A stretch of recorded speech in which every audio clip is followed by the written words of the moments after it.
उज्जैन के महाकालेश्वर के ऐसे 10 राज जिसे जानकर आपके पैरों तले से जमीन खिसक जाएगी, और वीडियो के लास्ट में मिलेगा महामृत्युंजय मंत्र जो आपको अमर कर देगा।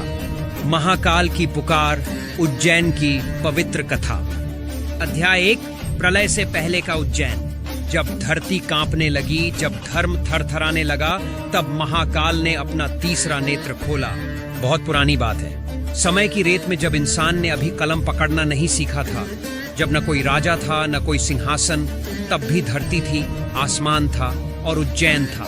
उस समय इसे अवंतिका कहा जाता था। यह कोई साधारण नगरी नहीं थी, बल्कि यह ब्रह्मा जी द्वारा बसाई गई उन 7 पवित्र मोक्षदायिनी नगरियों में से एक थी, जहां मरने मात्र से प्राणी को मोक्ष मिल जाता था। पर उस युग में सत्य का सूर्य अस्त हो रहा था, दैत्यों का प्रकोप बढ़ रहा था।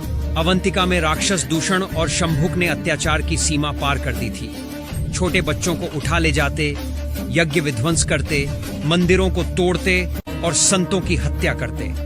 ब्राह्मणों के हवन कुंड में खून टपकता था।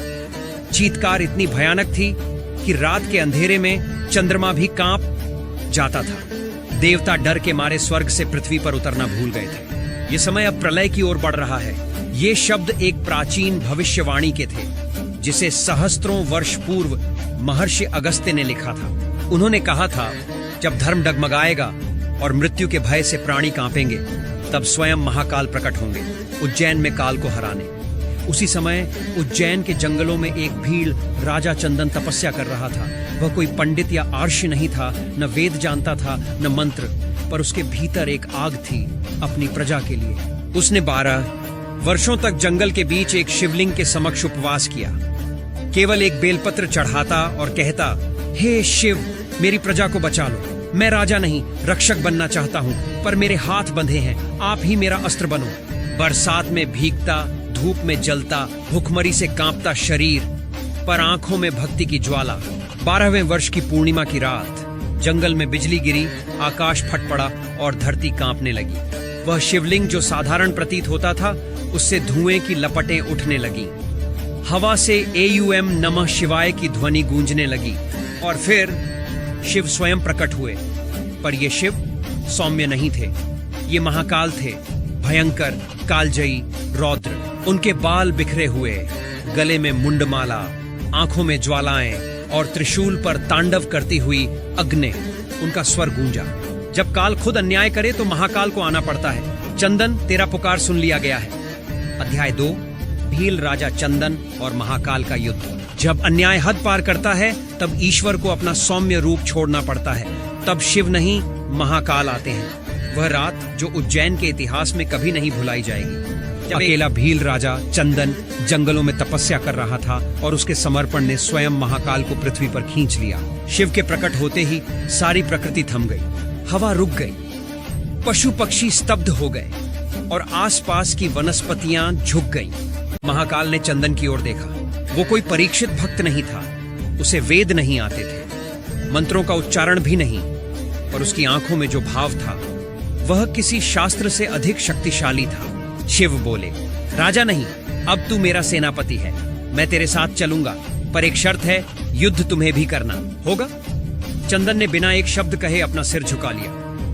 राक्षस दूषण का महायज्ञ। उसी समय उज्जैन नगरी के भीतर एक विशाल यज्ञ हो रहा था, लेकिन यह कोई धार्मिक यज्ञ नहीं था, बल्कि राक्षस दूषण द्वारा रचा गया विनाश यज्ञ था।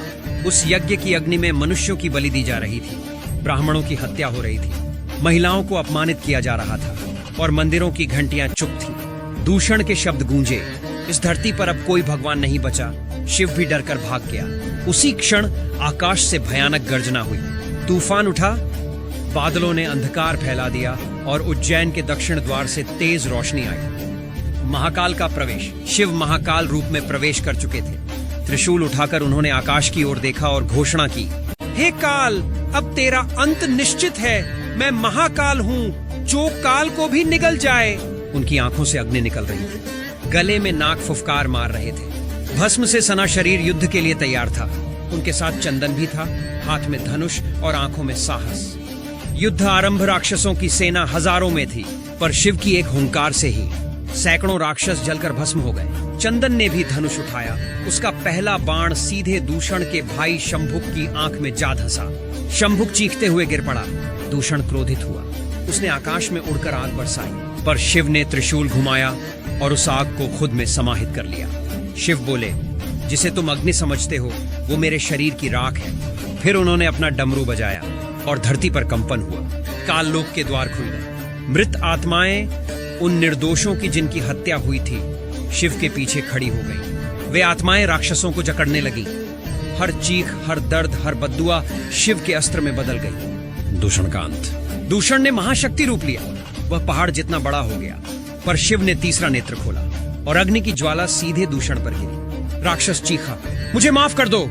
शिव बोले, धर्म का हनन करने वाला दया का पात्र नहीं होता। जब तूने निर्दोषों को मारा तब तूने अपनी मौत लिख ली। एक क्षण में दूषण भस्म हो गया। महाकाल की स्थापना। युद्ध समाप्त हुआ। शिव ने स्वयं उसी भूमि पर बैठकर ध्यान लगाया। वहीं पर एक स्वयंभू शिवलिंग प्रकट हुआ। वह था महाकालेश्वर। शिव बोले, मैं अब उज्जैन नहीं छोड़ूंगा। जब भी कोई भयभीत होगा, जब भी कोई संकट में होगा, वह यहाँ आकर मुझे पाएगा। भील राजा चंदन रो पड़ा। हे प्रभु, मैं धन्य हो गया। शिव ने उसे गले लगाया और कहा, तेरा समर्पण ही मेरी सबसे बड़ी पूजा है। अंतिम दृश्य, भस्म आरती की शुरुआत। शिव ने कहा, अब मैं रक्षक नहीं, समय का स्वामी हूं। हर दिन मुझे शव की भस्म से स्नान कराओ, ताकि लोगों को याद रहे कि यह जीवन क्षणभंगुर है। उसी दिन से उज्जैन में भस्म आरती की परंपरा शुरू हुई, जहां महाकाल को राख से स्नान कराया जाता है। अध्याय 3, मृत आत्माओं का रक्षक। उज्जैन में मृत्यु का रहस्य। जब प्राणी जीवन से डरता है, महाकाल उसे मृत्यु में शरण देते हैं। युद्ध समाप्त हो चुका था। उज्जैन की हवाओं में अब चीत्कार नहीं, शांति थी।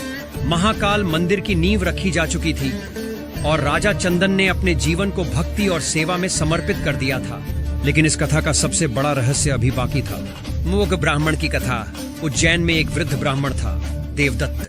वह हर दिन महाकाल मंदिर आता, घंटों तक वहां बैठा रहता, कुछ बोलता नहीं था। लोग कहते, पागल हो गया है, अब इसका अंत निकट है। पर कोई नहीं जानता था कि वह किस पीड़ा को अपने भीतर छुपाए बैठा था। 20 वर्ष पूर्व उसके इकलौते बेटे सोमदत्त को राक्षस दूषण ने युद्ध से पहले उठा लिया था। यज्ञ के हवन कुंड में उसकी बलि दे दी गई थी। देवदत्त उसी दिन से बोलना भूल गया, पर हर दिन मंदिर आता और बस महाकाल की मूर्ति को देखता। शब्दों से नहीं, अश्रुओं से प्रार्थना करता। उस रात का रहस्य। एक रात देवदत्त को मंदिर में नींद आ गई। वह वहीं शयन करने लगा। मंदिर में सन्नाटा था और शिखर पर चंद्रमा की रोशनी गिर रही थी। तभी एक हवा चली और महाकाल के गर्भगृह से एक स्वर निकला। देवदत्त की आंखें खुल गईं। उसने देखा, मंदिर की मूर्ति से धुएं की लहर उठ रही है और उस धुएं से निकला एक दिव्य प्रकाश, और उस प्रकाश में खड़ा था सोमदत्त। हाँ, वही बेटा जो 20 साल पहले बलि में समर्पित हुआ था। उसने मुस्कुराकर कहा, पिताश्री, मैं कभी मरा नहीं। मुझे महाकाल ने अपने लोक में स्थान दिया, जहां कोई भय नहीं, जहां आत्माएं शांति से रहती हैं। देवदत्त रो पड़ा। मैंने हर दिन तुम्हें पुकारा बेटा। सोमदत्त बोला, आपके आंसू ही मेरी मुक्ति की सीढ़ी बने। महाकाल ने मुझे यमलोक नहीं, अपने साथ रखा, क्योंकि जिसने अन्याय के विरुद्ध जीवन गंवाया वह मृत्यु का नहीं, शिव का पात्र बनता है। महाकाल की व्यवस्था। उस दिन देवदत्त को समझ आया, महाकाल केवल मृत्यु के देवता नहीं, वे मृत्यु से परे जीवन के स्वामी हैं। उज्जैन की भूमि इसलिए मोक्षदायिनी कहलाती है क्योंकि यहाँ मृत्यु का भय नहीं, उसका स्वागत होता है। यहाँ जो मरता है वह मिटता नहीं, वो शिव गोद में समा जाता है। भस्म के पीछे की सच्चाई। देवदत्त ने महाकाल के सामने प्रण किया, जब तक शरीर है मैं हर सुबह भस्म लाऊंगा, ताकि हर आत्मा जो गई है उसे साक्षात शिव मिले। उस दिन से उज्जैन में भस्म आरती की एक और परंपरा जुड़ गई। हर राख किसी आत्मा की आखिरी सांस है जो अब महाकाल की शरण में है। नए देवदत्त का अंत या नई शुरुआत। कुछ वर्ष बाद देवदत्त भी वृद्धावस्था में महाकाल मंदिर की सीढ़ियों पर ही प्राण त्याग देता है। किंतु मंदिर के पुजारियों ने उस रात अजीब दृश्य देखा। मंदिर के गर्भगृह से हल्की सी ध्वनि आई, देवदत्त, और फिर घंटियां अपने आप बजने लगी। मंदिर में कोई था नहीं, पर पूरा परिसर चंदन और कपूर से महकने लगा। लोगों ने कहा, महाकाल स्वयं आए थे उसे लेने। जो मृत्यु को समझे वो शिव के लोक का अधिकारी बनता है। ये इस अध्याय का संदेश, मृत्यु अंत नहीं है। उज्जैन केवल एक नगरी नहीं, एक द्वार है मोक्ष का, जहां हर प्राण, चाहे वह भक्त हो या पापी, शिव की गोद में विश्राम पाता है। अध्याय 4, कालचक्र। जब ब्रह्मा और विष्णु भी डर गए महाकाल से, जिसे समय भी बांध न सके, वह महाकाल है। वह न आदि है न अंत, वे स्वयं काल के स्वामी हैं। शुरुआत से पहले की कथा, जब सृष्टि की रचना नहीं हुई थी, न धरा थी न आकाश, न दिन था न रात, केवल एक शून्य था। उसी शून्य में पहली बार प्रकट हुए काल, और काल के साथ प्रकट हुए महाकाल, शिव, जो न किसी युग में जन्मे न किसी में समाप्त होंगे। ने ब्रह्मा और विष्णु का घमंड। पुराणों में एक कथा आती है, एक बार ब्रह्मा और विष्णु के बीच ये विवाद उठ गया कि हम दोनों में बड़ा कौन है। ब्रह्मा बोले, मैं सृष्टि का रचयिता हूं, सब कुछ मेरे विचार से उत्पन्न होता है। विष्णु बोले, और मैं पालन करता हूं, जिसके बिना सृष्टि नष्ट हो जाए। दोनों के बीच बहस इतनी बढ़ गई कि सृष्टि कांपने लगी। तभी प्रकट हुए महाकाल। उस क्षण आकाश में एक विशाल अग्निशिखा प्रकट हुई, जो आकाश से पाताल तक फैल गई। वह एक अनंत ज्योति थी, न उसका आदि न अंत। ब्रह्मा और विष्णु हतप्रभ रह गए। एक आकाशवाणी हुई, यदि तुम में से कोई इसका आदि या अंत खोज सके तो वही सबसे बड़ा कहलाएगा। ब्रह्मा ऊपर की ओर चले, विष्णु नीचे। हजारों वर्षों तक दोनों चले, पर न कोई आरंभ मिला न अंत। झूठ और सच का खुलासा। विष्णु लौट आए और स्वीकार किया, मैं इस अग्निस्तंभ का अंत नहीं खोज सका, आप ही सर्वोच्च हैं प्रभु। लेकिन ब्रह्मा ने छल किया। उन्होंने केतकी फूल को साथ लेकर झूठ बोल दिया, मैंने इसका आदि देख लिया, केतकी गवाह है। ज्योति स्तंभ से अचानक एक गर्जना हुई। झूठ कहाँ है, ब्रह्मा ने छल किया है, अहंकार किया है। और उसी ज्योति से प्रकट हुए महाकाल, त्रिनेत्रधारी, विकराल, भस्म लेपित, रुद्र रूप में। उनकी आंखों से निकली ज्वाला से ब्रह्मा कांप उठे। वह बोले, क्षमा प्रार्थी हूं प्रभु। महाकाल बोले, तुमने घमंड किया सृष्टि का, पर याद रखो, सृष्टि, पालन और संहार सब कुछ काल के अधीन है, और काल के भी जो पार है वही महाकाल है। केतकी का शाप। झूठ की साक्षी बनी केतकी को भी महाकाल ने शाप दिया, अब से तुम्हें कोई पूजा में नहीं चढ़ाएगा। आज भी शिव पूजा में केतकी पुष्प वर्जित है, क्योंकि उस फूल ने झूठ का साथ दिया था। सो कालचक्र का रहस्य। उज्जैन में स्थित महाकालेश्वर इसी अनंत अग्निस्तंभ का प्रतीक है। यह मंदिर केवल एक इमारत नहीं, यह काल का द्वार है, जहां प्रवेश करते ही समय अस्तित्व खो देता है, क्योंकि यहाँ आत्मा को जीवन और मृत्यु के भेद से मुक्ति मिलती है। यहाँ न भविष्य का भय है न भूत का बोझ, यहाँ केवल अब है, और उस अब में शिव है। क्यों कहा जाता है कालों के काल? काल यानी मृत्यु। हर प्राणी उसके अधीन है, लेकिन जो स्वयं काल को भी नियंत्रित करे, उसे ही कहते हैं महाकाल। वह समय से परे है, उनके लिए न उम्र है न सीमाएं। वह किसी भी क्षण किसी भी जीव का अंत कर सकते हैं, और चाहें तो उसे अमर भी बना सकते हैं। 19वें अध्याय का संदेश, जब घमंड बढ़ता है तो महाकाल प्रकट होते हैं। वे याद दिलाते हैं कि समय किसी का नहीं होता, और समय को भी जो चलाए उसका नाम है महाकाल। अध्याय 5, उज्जैन की वो रात जब मृत्यु ने महाकाल से शरण मांगी। जिस दिन मृत्यु भी कांप जाए, उस दिन उज्जैन के महाकाल जागते हैं। मन एक रहस्यमयी रात। वर्षों पहले उज्जैन नगरी में एक असाधारण रात आई। चंद्रमा असमान रूप से लहूलाल था। सारी सृष्टि स्तब्ध, हवाएं थमी हुई, पक्षी पेड़ों से गिर गए, गायें रंभाने लगी। सभी पंडित, आशी और ज्योतिषी भयभीत थे, क्योंकि उस दिन काल के ग्रंथ में लिखा था, आज रात्रि को महाविनाश होगा। मृत्यु का आगमन। अचानक पृथ्वी कांपने लगी। अग्निकाय घोड़े पर सवार मृत्युदेव प्रकट हुए। चारों ओर अंधकार, हवा में मृत्यु की गंध।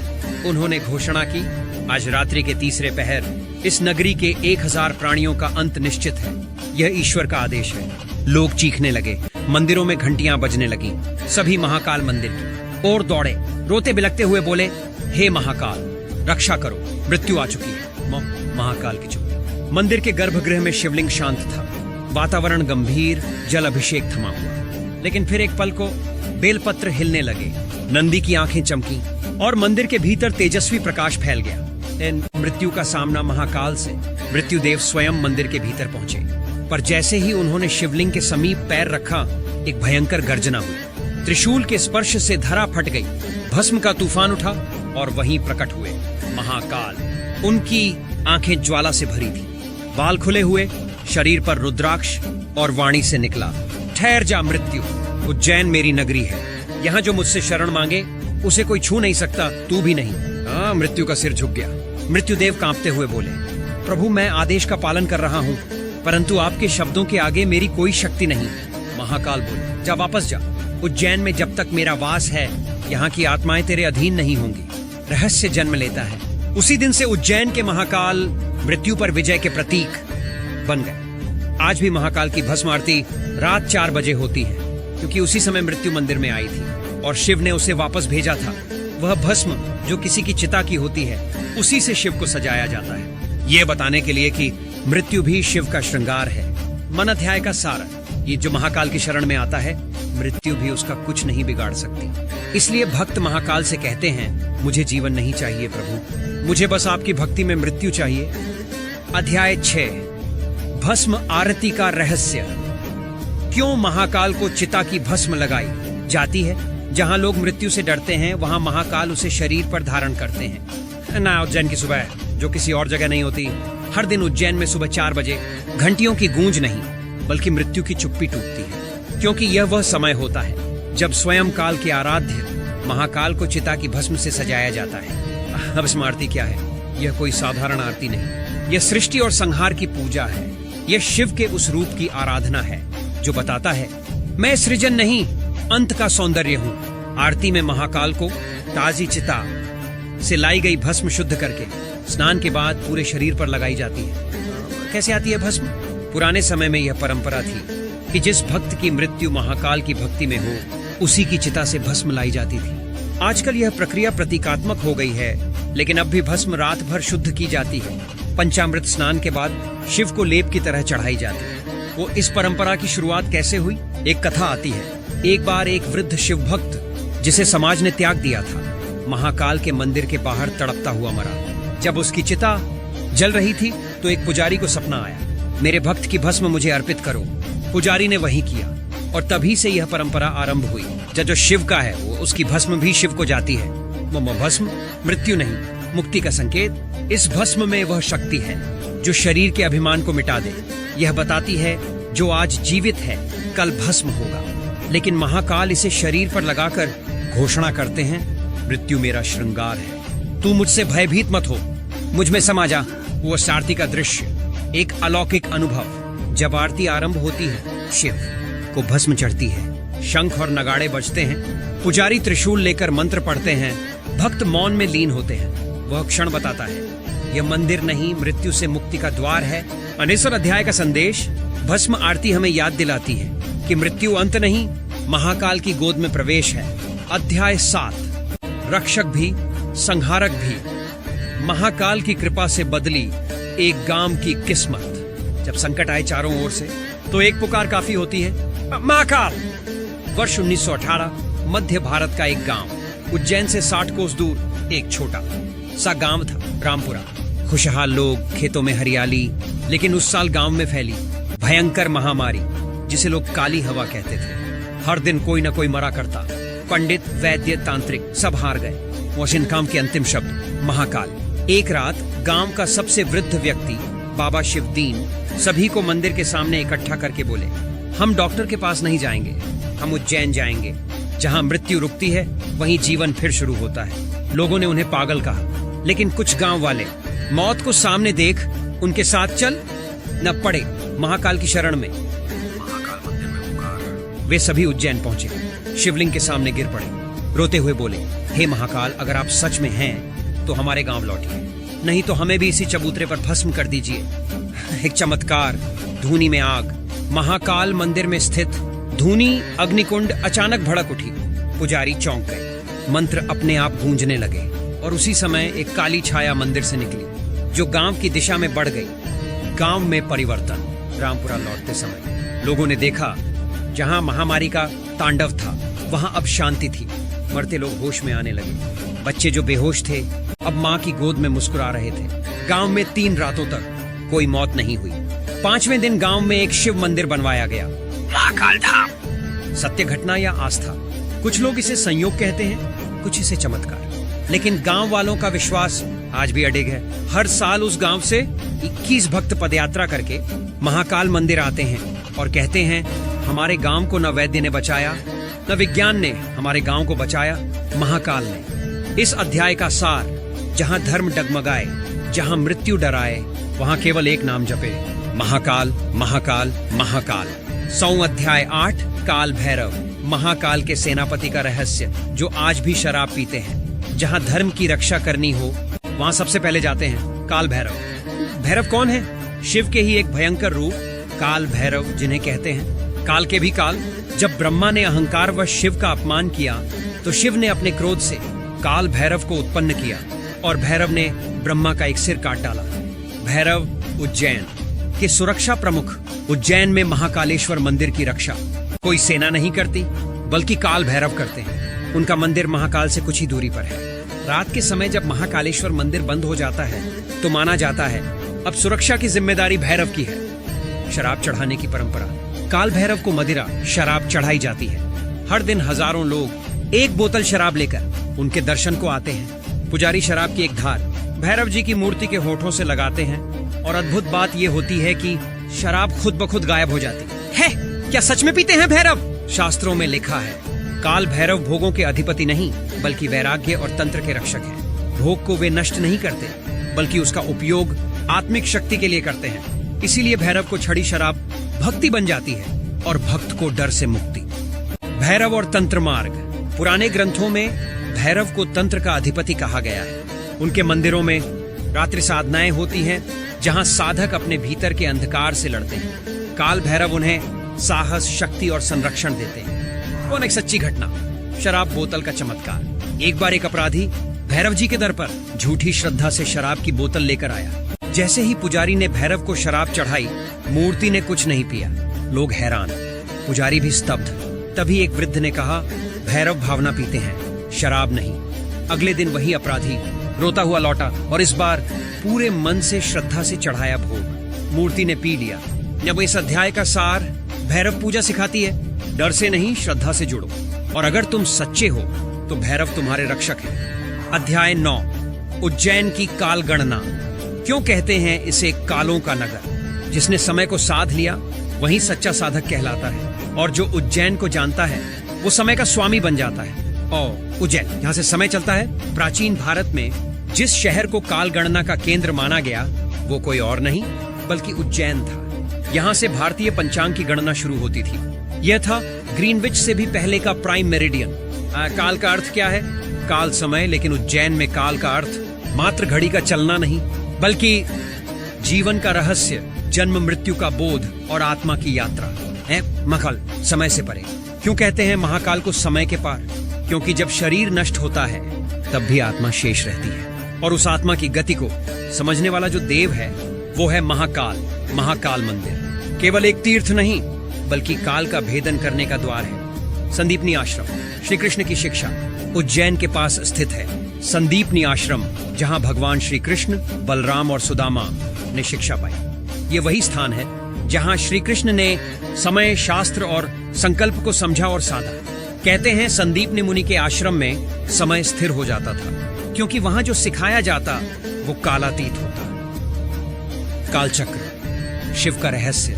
कालचक्र यानी टाइम साइकिल। शिव के नृत्य में ये घूर्णन दिखाई देता है। नटराज का जो रूप है, वो काल को नचाता है, और उज्जैन में महाकाल मंदिर उस कालचक्र का केंद्र है। यहाँ दिन नहीं, अर्धरात्रि में भस्मारती होती है, क्योंकि यही वह समय है जब काल खुद झुकता है महाकाल के सामने। सुन एक रोचक तथ्य। प्राचीन खगोल शास्त्री वराहमिहिर उज्जैन में रहते थे।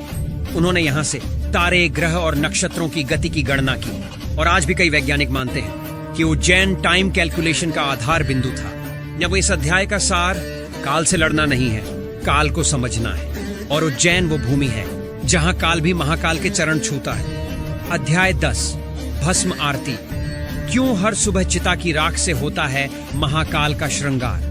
मृत्यु जहां आरती बन जाए, वहां जीवन स्वयं समर्पण बन जाता है, और उज्जैन में हर सुबह यही चमत्कार होता है। हर दिन उज्जैन के महाकाल सुबह 4 बजे होती है। एक ऐसी आरती जिसे देखने के लिए हर भक्त को भीतर से तैयार होना पड़ता है। ये कोई सामान्य पूजा नहीं, ये है भस्म आरती, अर्थात चिता की भस्म से शिव का श्रृंगार। एंड कहां से आती है ये भस्म?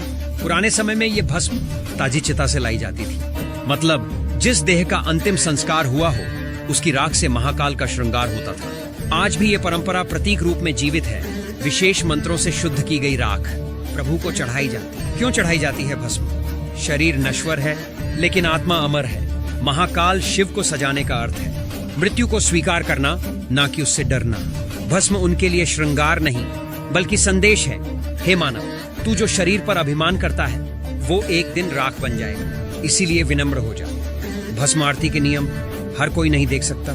सुबह 3 बजे से ही भक्त मंदिर में पहुंच जाते हैं। पुरुषों को धोती पहनना अनिवार्य होता है बिना शर्त। महिलाएं अंदर नहीं जा सकती, दर्शन दूर से ही होते हैं। कोई कैमरा, मोबाइल या शोर नहीं, केवल मौन, भक्ति और अस्तित्व का एहसास। दपनज एक सच्ची घटना, जब एक वैज्ञानिक रो पड़ा। एक फ्रांस के वैज्ञानिक भस्म आरती देखने आए। कई देशों की संस्कृति देख चुके थे, लेकिन यहाँ उन्होंने कहा, मैंने पहली बार मृत्यु को इतना सुंदर देखा। यहाँ डर नहीं, एक दिव्यता है जो मुझे जीवन के प्रति विनम्र बनाती है। वो आरती के बाद फूट फूट कर रो पड़ा। उसने कहा, now I believe death is not an and, it's a return. भस्म आरती और आत्मज्ञान।